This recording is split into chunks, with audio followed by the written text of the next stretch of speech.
When I was 22, I thought love could heal everything. I thought if I gave someone all the love in my heart, they would see it, feel it, and never let it go. I was young, bright, full of dreams, and I believed love was the kind of thing that could never turn cold. His name was William. Everybody called him Will. He had a smile that could light up a Sunday morning, and a voice so smooth it made you forget the troubles in your mind. He wasn't rich, but he carried himself like he had something special, a kind of confidence that made you feel safe just being near him. The first time I met him, I was standing outside the church after choir practice. The sun was setting, the air smelled like rain, and he came walking up in that old brown jacket of his, holding a bunch of flowers that looked like they came straight from someone's yard. He said, "These reminded me of you." And Lord, I should have known right then that man had a way with words. I laughed and told him he was silly, but deep down, something in me felt warm. It had been a long time since anyone looked at me like that, like I was special, like I was worth something. He asked if he could walk me home, and I said yes. That's how it started. Those walks became our little thing. Every evening after work, he'd show up right when the sky turned soft and pink. We'd walk down the same road, past the old oak tree, and talk about everything, dreams, family, the kind of life we wanted to build one day. He told me he wanted to start his own business, maybe a small garage where he could fix cars and make enough to take care of his mama. I told him I wanted to be a teacher, to help children see the beauty in life and not be afraid of it. He used to listen to me so carefully, like every word I said mattered. Sometimes, when I talked too much, he'd just smile and say, "You sound like the kind of woman I could build a life with." Those words. I carried them like a promise. My mama wasn't too sure about him. She said, "Baby, that boy got charm, but charm can't pay the bills. And charm don't always mean honesty." But I didn't listen. I was in love. I thought she just didn't understand what I felt. When you're young, you believe love makes you different, that somehow, it'll be better for you than it was for everybody else. A few months later, Will asked me to marry him. It wasn't anything fancy. He didn't have a ring yet. We were sitting on the front steps of my mama's house. He just looked at me and said, "I don't ever want to imagine a life that don't have you in it." And I said yes. I didn't even think twice. We planned to marry in the fall. I was saving up every bit I could from my job at the diner, and he was working late nights at the garage. He'd come home with grease on his hands and kiss me on the forehead before saying, "Just a little longer, baby. We gon' make it." I believed him. But love can be blind when it's too eager. There were small signs, ones I brushed off because I didn't want to see them. Nights when he wouldn't show up and said he was working late. Days when he seemed far away, like his mind was somewhere else. I'd ask, "You all right, Will?" and he'd smile, "Yeah, just tired." Sometimes I'd wake up in the middle of the night, and he'd be sitting by the window, smoking, staring into the dark. I'd whisper, "Come back to bed," and he'd say, "In a minute." He always came back, but his eyes were different. Colder. Like the warmth I once knew had started to fade. I remember one Sunday morning, we went to church together. Everybody smiled at us, young, in love, full of hope. The preacher talked about trust and faith, and I looked at Will and thought, "That's us." I didn't know then how much those words would haunt me later. Life felt like a slow dream, one I didn't want to wake from. We had our little house, our routines, our laughter. Sometimes I'd be cooking and he'd come up behind me, wrap his arms around my waist, and whisper, "You're my whole world." And I'd smile because back then, I believed him with every piece of my soul. But every dream, no matter how sweet, has a morning it has to end. And mine ended one night in the middle of summer, when the air was thick and the crickets were singing outside. Will said he had to go out, said one of his friends needed help fixing a car. I kissed him goodbye, told him to be safe. He smiled, but his eyes didn't meet mine. Something about that smile felt off, like he was already gone before he walked out the door. He didn't come home that night. I stayed up waiting, watching the clock tick past midnight, past 2, past 4. When the sun came up, I was still sitting by the door. I told myself maybe his car broke down, maybe he fell asleep at the shop. I tried to believe it, but somewhere deep in my chest, something was breaking. The next day, he finally came home. His clothes smelled like perfume that wasn't mine. I asked him where he'd been. He said, "Baby, don't start. I told you, I was working." I looked at him and said softly, "Then why do you smell like her?" He froze. Didn't say a word.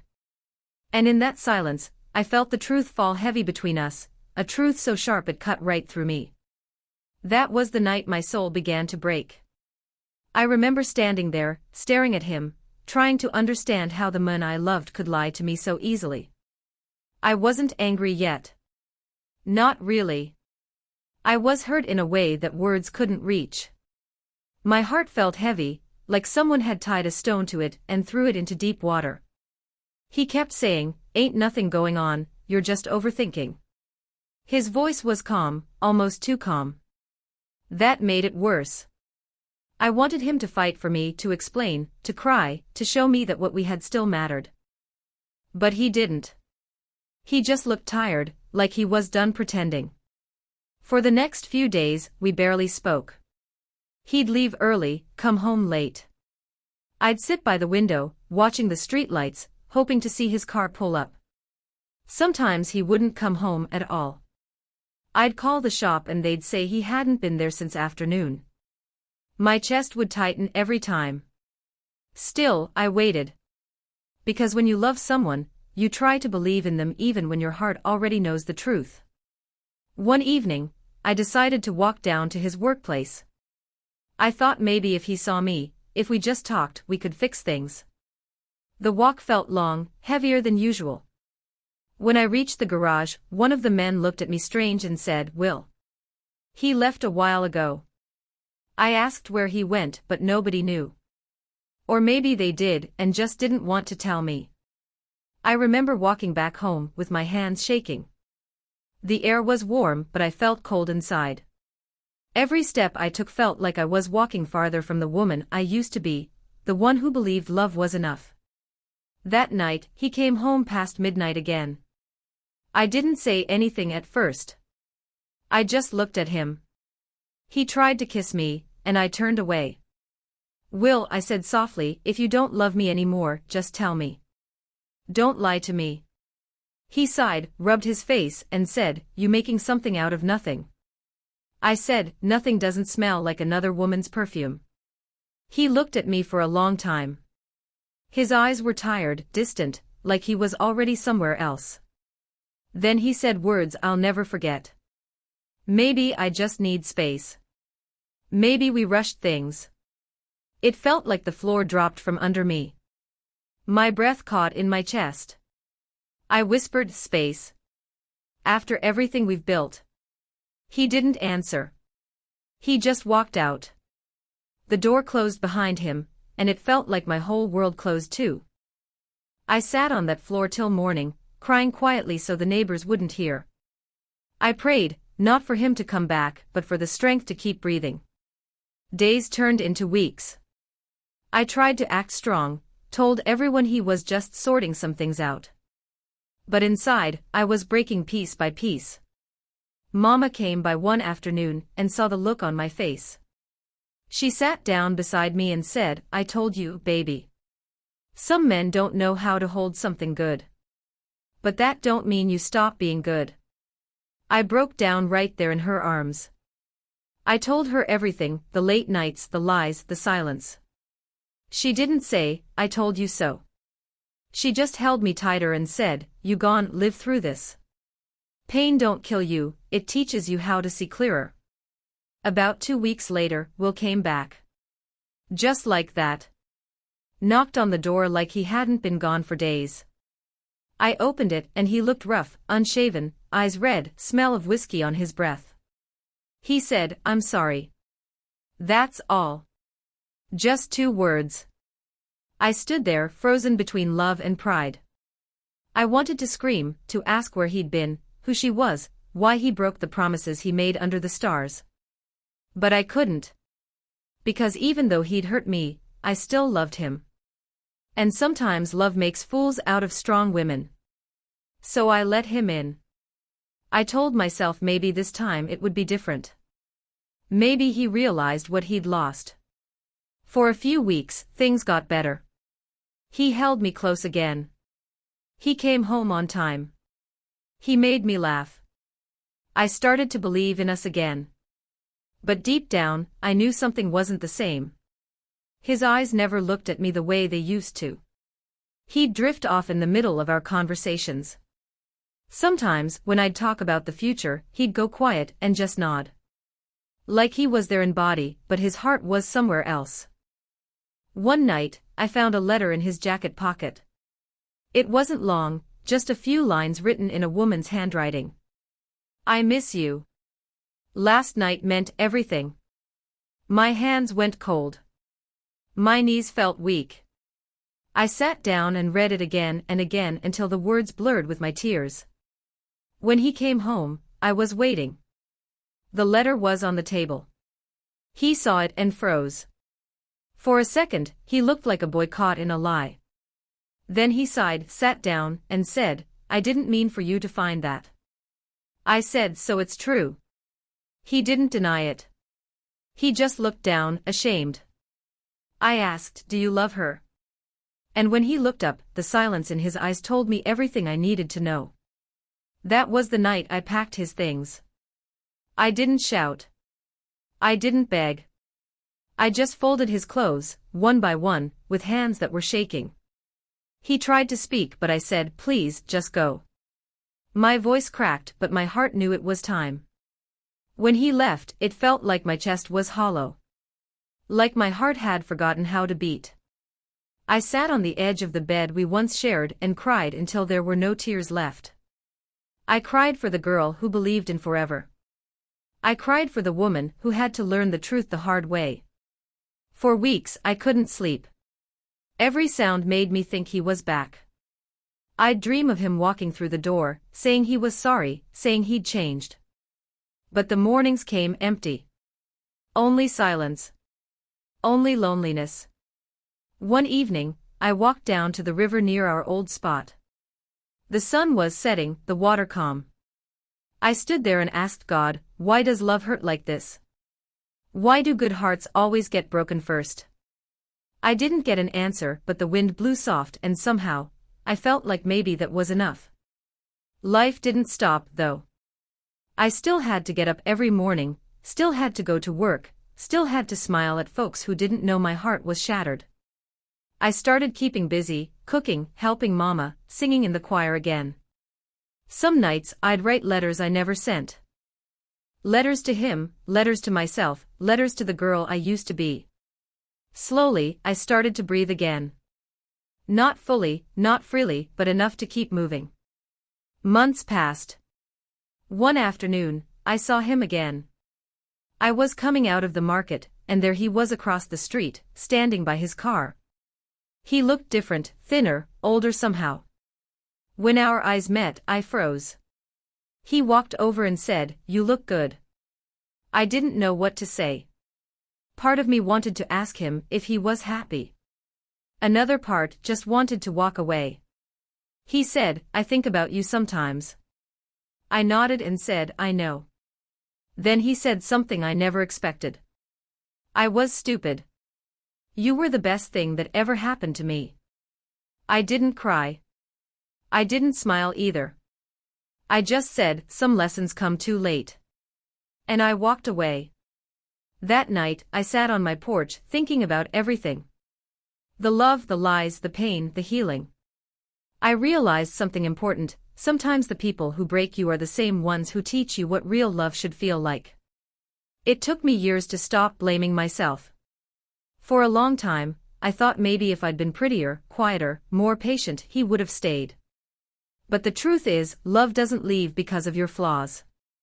It leaves because the person holding it doesn't know its worth. Will went on to marry that other woman. I heard about it through folks in town. They said it didn't last long. Maybe that's just life's way of showing that what's built on lies can't stand for long. I never hated him. I thought I did at first, but hate is too heavy to carry. Over time, it turned into something softer, not love but not anger either. Just acceptance. Sometimes, when I look back, I still see that 22-year-old girl, full of hope, holding flowers from a man who said he loved her. I wish I could hug her and whisper, "You're gonna be okay, baby. It's gonna hurt, but you'll make it through." Because I did.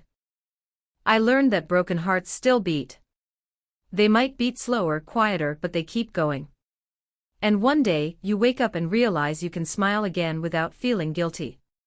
You can breathe without the weight on your chest. You can remember without crying. That kind of healing don't come easy.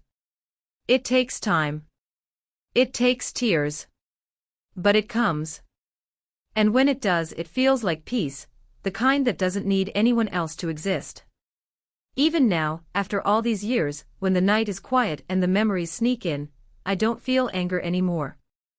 I just feel gratitude. Because if Will hadn't broken my soul back then, I might never have learned how strong it really was. And that's the kind of lesson no one can teach you but life itself. Time has a strange way of softening the edges of pain. In the beginning, every memory cut like glass. But as the years passed, the pieces didn't hurt the same. They were still sharp, but they no longer bled.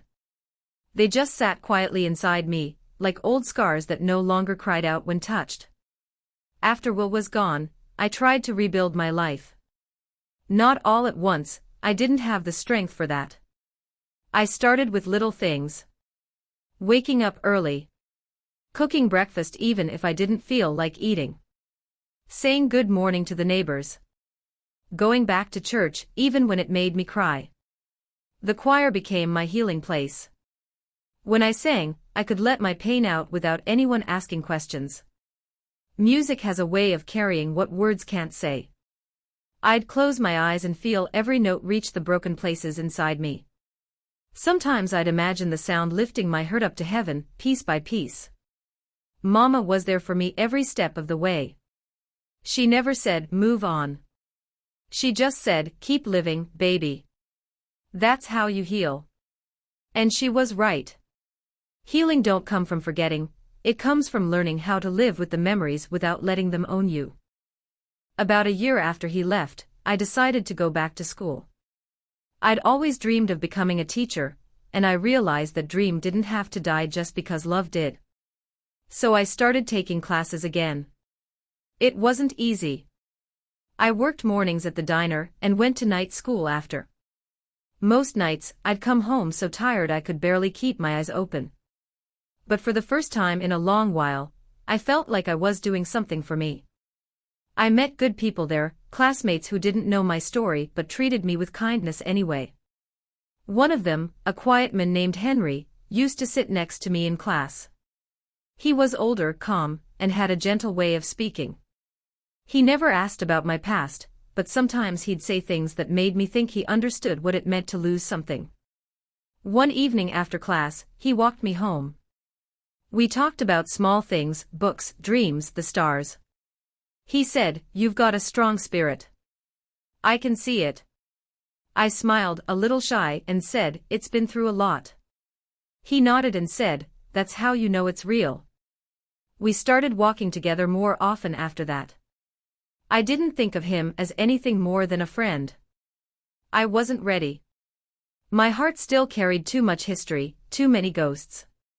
But he never pushed. He just showed up, steady, kind, patient. One night, I told him about Will. Not everything, just enough to let him see the truth behind my smile. He listened quietly. When I finished, I expected him to give advice or say something to make it better. But he didn't. He just said, "That kind of pain changes a person. But it don't have to ruin them." Those words stayed with me. Months turned into seasons. I finished school, started teaching at a small elementary not far from town. The first time I stood in front of those children, I felt something in my chest open again. Their laughter, their curiosity, It was like sunlight breaking through the clouds that had been hanging over me for too long. I threw myself into my work. Every lesson I taught, every smile I gave, felt like stitching my heart back together. Children have a way of reminding you what innocence looks like. They trust easily, love quickly, and forgive without keeping score. Watching them made me realize that life wasn't over just because one man broke my heart. Henry and I stayed friends. Sometimes he'd drop by the school to bring lunch or help fix a broken shelf. He was quiet, never tried to fill the silence with empty words. One afternoon, he said, "You know, I don't think healing is about forgetting the person who hurt you. I think it's about remembering yourself before they did." I looked at him, and for the first time in years, I felt something warm that didn't hurt. Maybe it was hope. Maybe it was peace. I wasn't sure yet. Still, there were nights when memories came back strong. Nights when I'd wake up thinking about Will, his voice, his laughter, the way he used to hold me. But instead of crying, I'd whisper a small prayer. Not for him to return, but for him to be okay. Because holding on to bitterness only kept me tied to what was already gone. Forgiveness wasn't easy. It took me years to understand what it really meant. It wasn't about saying what he did was right. It was about choosing not to carry that pain any longer. One Sunday morning, sitting in church, I closed my eyes and said, "Lord, I forgive him. Not because he deserves it, but because I deserve peace." And just like that, something in me loosened. The weight I'd carried for so long began to lift, slowly but surely. A few months later, I got a letter in the mail. It was from Will. My hands trembled when I opened it. It had been years since we'd spoken. The letter was short. He said he'd heard I was teaching, that he was proud of me, that he was sorry for everything. He wrote that his marriage had ended, and he was trying to be a better man. I sat there for a long time, staring at the paper. I didn't cry. I didn't smile. I just felt calm. I wrote him back a simple note, "I forgive you. I wish you well." Then I folded it, mailed it, and never heard from him again. That was the real turning point for me. Not when he left. Not when I found out he cheated. But when I realized I could look back without pain. That's when I knew I was finally free. Life carried on gently after that. I grew older, wiser, softer. My days filled with little joys, children's laughter, Sunday dinners, warm sunsets, the sound of rain against the window. All the simple things I used to overlook when I was younger. Sometimes, when I'd sit on my porch and watch the world go by, I'd think about how different my life turned out from what I'd planned. I never got the fairy tale I dreamed of at 22. But what I got instead was something steadier, peace, self-respect, and strength that no one could take away. Years later, Henry asked me to marry him. It wasn't grand, and it didn't feel like a movie. It felt safe. It felt honest. I told him I'd think about it. I didn't say yes right away because I wanted to be sure I wasn't looking for someone to fill a hole that was already healed. After a few weeks, I said yes. Not because I was lonely, but because I was ready to love without fear again. We didn't have much, just a small house, a garden, and laughter that filled every corner. But I was happy. Henry never tried to erase my past. He knew about Will, knew about the pain, and never judged me for it. Sometimes he'd say, "It's okay that your heart has been broken. That's how the light gets in." I'd smile and say, "You sound just like one of my students." He'd laugh and I'd realize that laughter, that sound, was my favorite kind of healing. Over time, I learned that love isn't about grand gestures or pretty words. It's about quiet presence, someone who stays, who listens, who chooses you every day even when life isn't easy. When Henry passed years later, I grieved him deeply, but it wasn't the same kind of pain. It wasn't loss mixed with betrayal. It was love mixed with gratitude. And that kind of sorrow, though it hurts, is still beautiful. Now, at 70, when I tell this story, it's not because I'm still hurting. It's because I want whoever's listening to know that heartbreak doesn't have to be the end of your story. Sometimes, it's the beginning of who you're meant to become. I learned that love isn't always kind, but it's always a teacher. It shows you your strength, your worth, your ability to rise again. I look back now, and I see that 22-year-old girl standing under the sun with flowers in her hand and hope in her eyes. I want to tell her that she'll cry, she'll fall apart, but she'll also rebuild. That the woman she'll become will be stronger, softer, and wiser than she ever imagined. If I could go back, I wouldn't change a thing. Not even the heartbreak. Because without it, I wouldn't be here, sitting in this old rocking chair, watching the light fade, feeling peace in a heart that once thought it could never heal. And maybe that's what life is really about.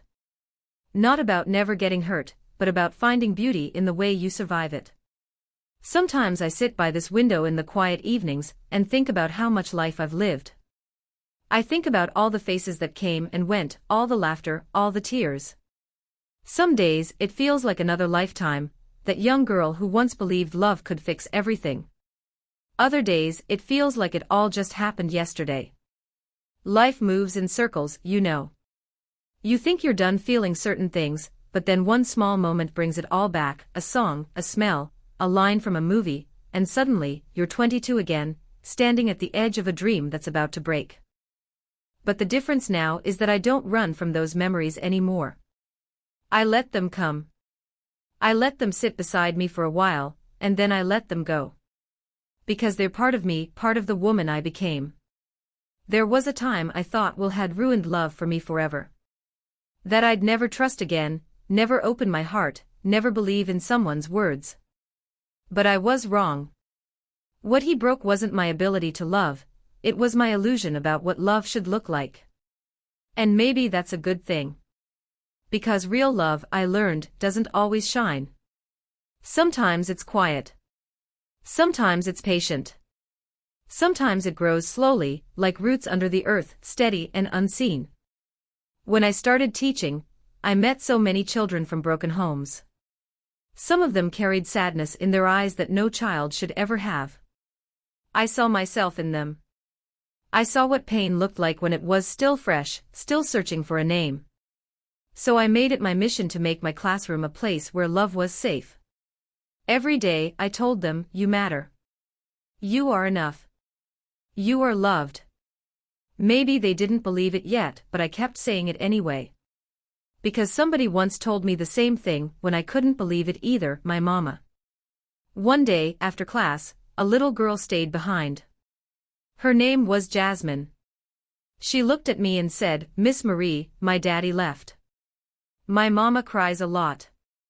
She says love ain't real. I took her tiny hands in mine and said, oh baby, love is real. It just don't always come from where we expect. Sometimes it comes from a friend, or a teacher, or a smile from someone who cares. Sometimes it even comes from inside you. She nodded, and I saw her eyes soften a little. That day, I realized I had turned my pain into something good, something that could comfort someone else. And that, more than anything, made all those years worth it. When I got older, my granddaughter, sweet little Maya, started asking me questions about my life. She'd say, Grandma, did you ever fall in love? I'd smile and say, oh yes, baby, I did. And she'd giggle, was he handsome? I'd laugh softly and say, yes, he was. But more than that, he was my first lesson in what love really means. She'd tilt her head and ask, what do you mean? And I'd tell her, love is not about holding someone so tight you lose yourself. It's about growing together, but never shrinking who you are to make someone stay. She'd listen carefully, like my words were little seeds she wanted to plant in her heart. Sometimes I'd see a shadow cross her face, the way young girls do when they start to understand that love isn't always fairy tales. I'd pull her close and say, don't be afraid to love, baby. Just make sure you love yourself first. That's the kind of love that never leaves. I told her about Will one day, not every detail, but enough. I told her that he was the man who broke my heart, but also the man who taught me to find strength inside my pain. She asked, did you ever hate him? I shook my head and said, "No, baby. Hate is a heavy coat to wear. It don't keep you warm, it just weighs you down." She asked, "Do you think he ever loved you?" I smiled a little and said, in his own way, yes. But love ain't enough if a person doesn't know how to care for it. As I spoke, I realized those words weren't just for her, they were for me too. Even after all these years, saying them out loud reminded me how far I'd come from that girl who once waited by the door all night for a man who never came home. Now, when I look at my reflection, I see lines, silver hair, tired eyes, but I also see peace. I see a woman who walked through fire and came out softer, not bitter. I see a woman who learned that losing someone isn't the end of love, it's just a different chapter. Sometimes I wonder what would have happened if Will hadn't left. Maybe we would have stayed together, but maybe I would have never found the strength to stand on my own. Maybe I would have never gone back to school, never met Henry, never learned how to love without fear. So I thank God for what I lost, because it made room for what I was meant to find. One summer, long after Henry had passed, I got a letter from Jasmine, that little girl from my class. She was grown now, living in another city, working as a nurse. She wrote, "You once told me love is real, even when it hurts. You were right. I never forgot that." I cried reading that letter. Not because I was sad, but because I realized the love I gave, the real kind, not the broken kind, had found its way into someone else's life. That's how love works. It never truly dies, it just changes form. All these years later, I still keep one of Will's old letters in a box under my bed. It's yellow now, the ink faded. I don't keep it because I miss him. I keep it to remind myself that even pain has a purpose. That letter is proof that I survived something I once thought I couldn't. When I hold it, I whisper a quiet prayer for that 22-year-old girl, and for anyone who's ever loved someone who didn't love them right. I pray they find the courage to walk away when they must, to heal when they can, and to never stop believing in love just because someone mishandled it. Because love, real love, isn't about who stays. It's about what grows inside you after someone leaves. It's about becoming the kind of person who can smile again after heartbreak. When the nights get long and the world feels too quiet, I close my eyes and remember all of it, the laughter, the tears, the loneliness, the healing. And instead of sadness, I feel gratitude. For the lessons. For the strength. For the chance to live a life that was mine, fully and freely. If I could leave one message behind for the girls who'll come after me, it'd be this. Don't ever think a broken heart means you're broken too. It just means you loved deeply. It means you cared. And caring, that's never a weakness. That's your proof that you're human, that you're alive. I once loved a man who broke my soul. But I also learned that souls can mend, and hearts can bloom again in the same soil where they once shattered. And when they do, the love that grows from that place is stronger, purer, and more real than anything you've known before.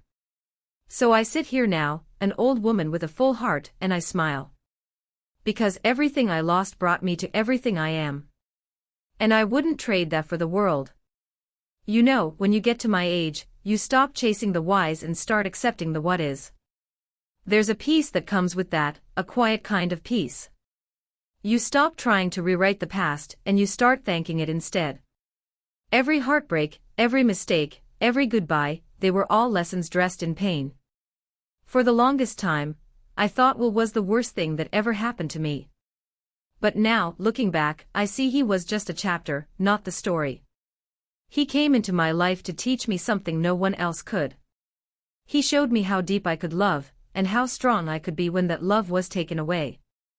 If he hadn't broken my heart, I might have never learned how to heal it. I might have never learned how to stand on my own 2 feet, how to trust myself, how to build a life that was mine. Sometimes the very thing that hurts you ends up saving you in the long run. Now, when I sit with my granddaughter and she tells me about her dreams, I don't warn her to be careful. I tell her to love fully, to live deeply, to trust her heart, but never lose herself inside someone else's shadow. Because love should never make you smaller. I tell her, baby, love with both hands open. Let people in, but never let them take away your light. If they walk away, don't chase them. If they stay, be grateful. And if they break your heart, forgive them, not for them, but for you. Forgiveness, I've learned, isn't something you give once. It's something you keep giving every time the memory tries to hurt you again. It's choosing peace over bitterness, again and again, until one day, you wake up and realize it doesn't hurt anymore.